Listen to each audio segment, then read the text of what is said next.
Eu queria voltar ao tema do credo cristão e daquela passagem maravilhosa que diz que o Rabi desceu à mansão dos mortos.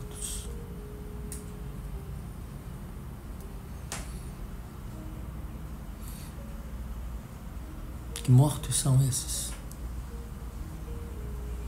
E qual foi o propósito do Rabi de ter achado importante, antes de ressuscitar, descer à mansão dos mortos? Qual a mensagem que o Rabi quer nos dar? O que ele quer nos dizer quando nos mostra que antes de ressuscitar, uma passagem obrigatória seria a mansão dos mortos? O que ressuscitou com ele? As partes mortas da personalidade dele, que, como é um arquétipo,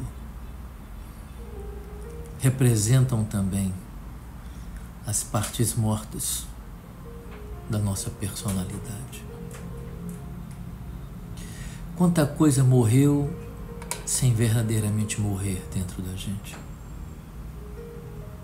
Quantas mágoas, quantos traumas, quantas dores, quantas lágrimas não derramadas, quantas raivas engolidas, quantos amores não ditos, quantos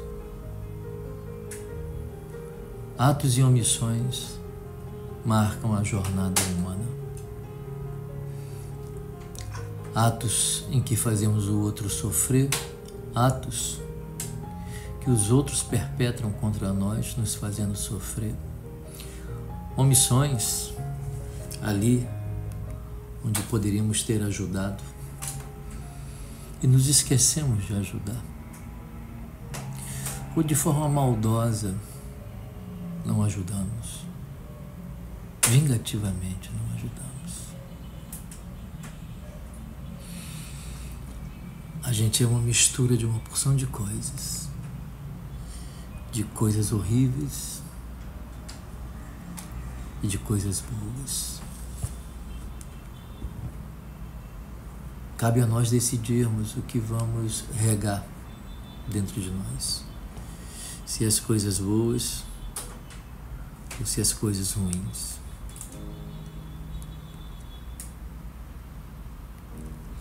Então note que Jesus, antes de ressuscitar, deixa um recado para a gente. A gente tem que visitar a nossa mansão dos nossos mortos. Fazer justiça e trazer à lembrança cada esquecimento. Noção grega de aletheia, né? De lembrar, de não esquecer. Porque quem esquece é vítima do sintoma. E quem esquece, repete, disse um outro Rabi chamado Freud. Então, para mim, como psicólogo,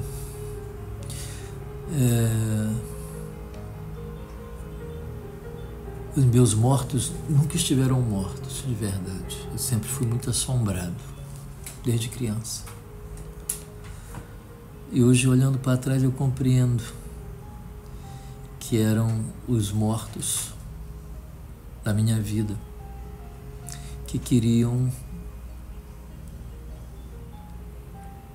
que eu reconhecesse a existência deles e que os ressuscitasse dentro do possível. Algumas coisas morrem e morrem para sempre. Em contraste com a psicanálise, a espiritualidade diz que o que é impossível ao homem é possível a Deus. Para a psicanálise, algumas coisas morrem para sempre. Elas não podem ser restauradas. Elas não podem ser reparadas. Nenhum luto é capaz de reparar algumas perdas que foram perdidas para sempre.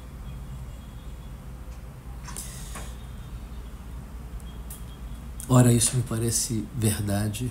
Ora, eu me inclino mais na direção da afirmação da espiritualidade, que diz exatamente isso, que parece impossível ao ego, é fácil para o self. Então, eu vivo aí nesse mundo dos mortos que ressuscitam. Eu gosto desse mundo. Por isso o credo me toca tão profundamente. Porque eu vejo claramente que aquilo que é chamado de neurose, aquilo que é chamado de transtorno, né, são mortos vivos que satelizam o ego do indivíduo em busca de reconhecimento e de ressurreição.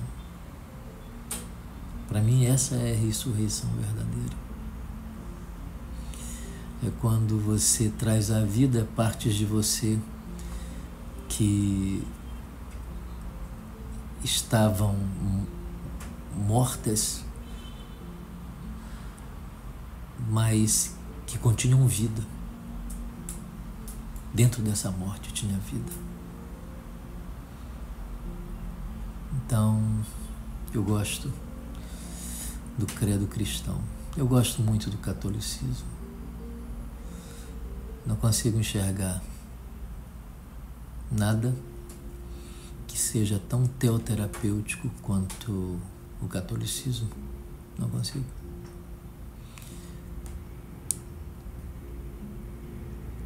Nunca vi uma mensagem tão extraordinária quanto a mensagem de Cristo. Nunca vi. Todas as leituras que eu pude fazer sobre as histórias das religiões, nunca vi.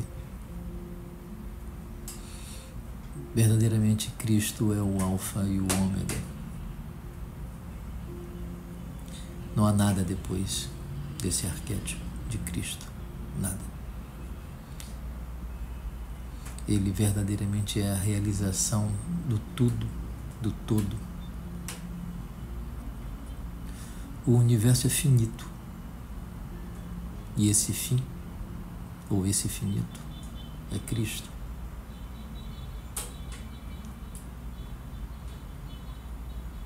É um finito infinito. Os paradoxos da psique. Então, moral da nossa história: procure não ter muito medo dos seus mortos. Procure olhar para eles como pedaços da tua própria psique que se deslocaram da tua consciência e ficam vagando no céu infinito do seu inconsciente, mas próximo o suficiente da sua consciência para tirar o teu sono, perturbar o teu dia. Enfrente esse medo, estenda a sua mão. Essa parte não está bem. Não está perfumada, não está bem vestida, está sofrida. Está sofrida. Mas o que é o amor cristão, senão isso? Estender a mão para o desvalido. Estender a mão para levantar alguém que está no chão, jogado. Dar um pedaço de alimento para revitalizar e arrancar algum sorriso daquele rosto triste, cheio de cicatrizes. É isso que é o amor cristão. É só isso, na verdade. Não tem nada depois disso. É isso. E esse próximo não precisa ser alguém que está na rua. Pode ser alguém que está aí no relento da tua alma, da tua vida, que sofre muito mais do que aquele mendigo que você viu na rua. Comece sua caridade por você. Comece a praticar o bem com você.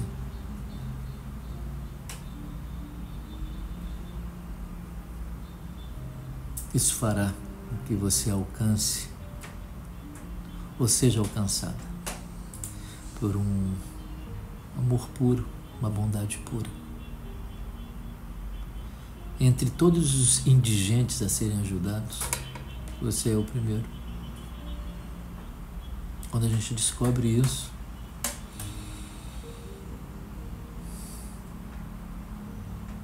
é libertador. Verdadeiramente libertador.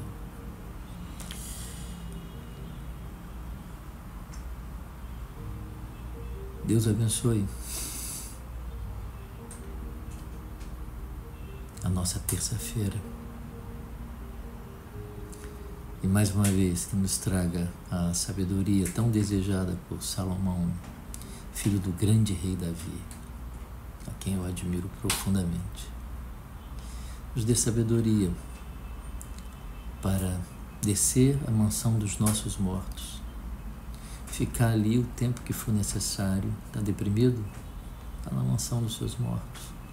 Está com pânico? Está na mansão dos seus mortos. Está angustiado? Está transtornado? Está na mansão dos seus mortos. E está assustado ou assustada com os seus mortos. Não se assuste. Não se assuste. Não se assuste. E que você possa ficar aí o tempo que o self quiser que você fique, não é o tempo que você quer. Esquece essa história do eu quero.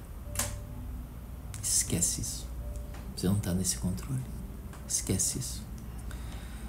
É o tempo que o self quiser. E volte, porque a mansão dos mortos é passagem, não é residência. Volte, ressuscitado, ressuscitada, com a alegria da ressurreição. Volte mais humano, mais empático, mais misericordioso, mais caridoso. Volte transbordando de amor, porque você viu, fez a experiência, como Jó. Antes eu te conhecia só de ouvir falar, mas agora os meus olhos te veem.